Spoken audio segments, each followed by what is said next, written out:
చెప్పవలసిన లేదన్న. యాక్టింగ్ అయితే రంగస్థలం కన్నా మించారు. ఇంకా మొత్తం రామ్ చరణ్ అంటే పేపర్ సింపితే సిరిపోద్దాం ఇంకా అలాగా ఆ లెవెల్లో ఉందన్నమాట. కంబ్యాక్ అనుకోవచ్చా? మొత్తం రామ్ చరణ్ అంటే మళ్ళీ నెక్స్ట్ 100% అన్న. సినిమా హిట్ అవునా ఫ్లాప్ అయినా ఎక్కువ ఉంటాడు ఆయన.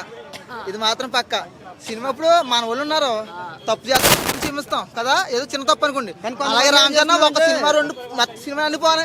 ఆయన ఎక్కడి నుంచి పోవడం, ఆయన స్థానం ఎంత ఎక్కువ ఉంటుంది అది చెప్తాను కదా. కొంతమంది మూవీ చూడకుండా ట్రోల్ చేసేస్తున్నారు. అన్నింటికైనా ఒక మాట చెప్తున్నావు, ట్రోల్ చేసుకొని ఎగతాలు చేసుకొని ఒక గుడికి వెళ్ళినప్పుడు రాముడి కోసం ఎంతమంది ఎదురు చూస్తారో రామ్ చరణ్ కోసం కూడా మేము అంత ఎదురు చూస్తుంటాం. ట్రోల్ చేసుకుంటారా, ట్రోల్ చేసుకోండి, కానీ ఎంతమంది ట్రోల్ చేసినా సరే మాకు ఇంటికి చెప్తున్నాం. రామ్ చరణ్ పెద్దకి కలెక్షన్ అయినా ఏదైనా ఆపే వాళ్ళు చూసుంటే ఆపుకోండి. కానీ బీజే కొంచెం డల్ అయింది. నేను ఏదైనా సార్ నిజం ఆడతాను, మన హీరోని కాదు అందరూ మనకు చెప్పాలి. యాక్టింగ్ అయితే లెవెల్ బీజే కొంచెం డల్ అయింది. సినిమా వారం అయితే చాలా బాగుంది. లేదు అసలు ఏమున్నాయి కదా, ఒకటి నుంచి ఒకటి షిఫ్ట్ అవ్వాలి. కొన్ని సినిమాలు ఏంటి ఇదేంటి ఇలా సడన్ గా వస్తుంది అనుకుంటాం. అది ఏమీ లేకుండా ఎక్కడ ఏది పెట్టాలో అదే పెట్టి అక్కడ కరెక్ట్గా ఉండాలి. బాగా సింక్ అయింది అలా.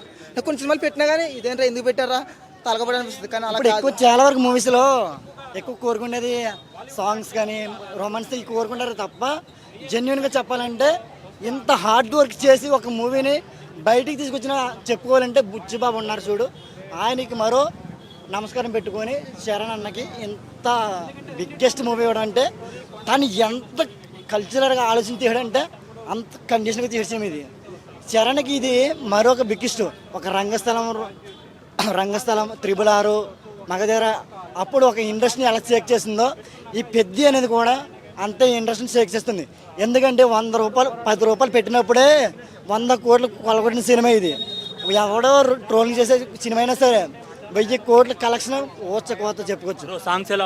సాంగ్స్ అయితే వేరే లేవన్నా అన్నింటికన్నా నేను తన సాంగ్స్కి డ్యాన్స్ ద బెస్ట్. ఇంకా జాన్వీ కపూర్ యాక్టింగ్ బెస్ట్ అన్న, పర్వాలేదన్న, నో ప్రాబ్లం.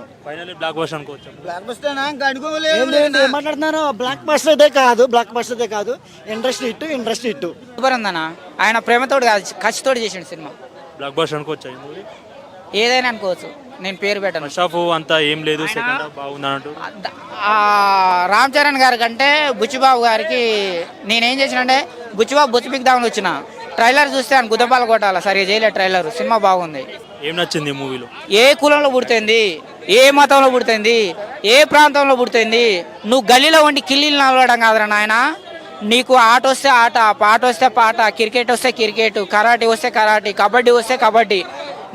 నీలో ఏ టాలెంట్ ఉంటే అది నేర్చుకొని నువ్వు గల్లీలో ఉన్నోని ఢిల్లీకి వచ్చి ఆడు, గెలు, నీకు పేరు వస్తుంది, ప్రభుత్వానికి పేరు వస్తుంది, మీ ఊరికి పేరు వస్తుంది, మీ అమ్మ నాన్నకి పేరు వస్తుంది అనేది ఒక మంచి మెసేజ్. ఫైటింగ్ సీన్లు ఎలా ఉన్నాయి?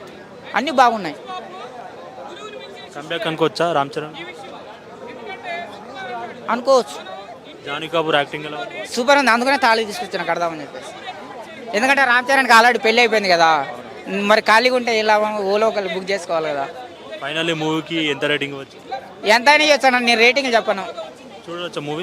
చూడొచ్చానా, భలేగా ఉన్నావు. మట్టి బుర్రలకు అయితే అర్థం కాదు, మంచి మేధావులకు అర్థం అవుతుంది.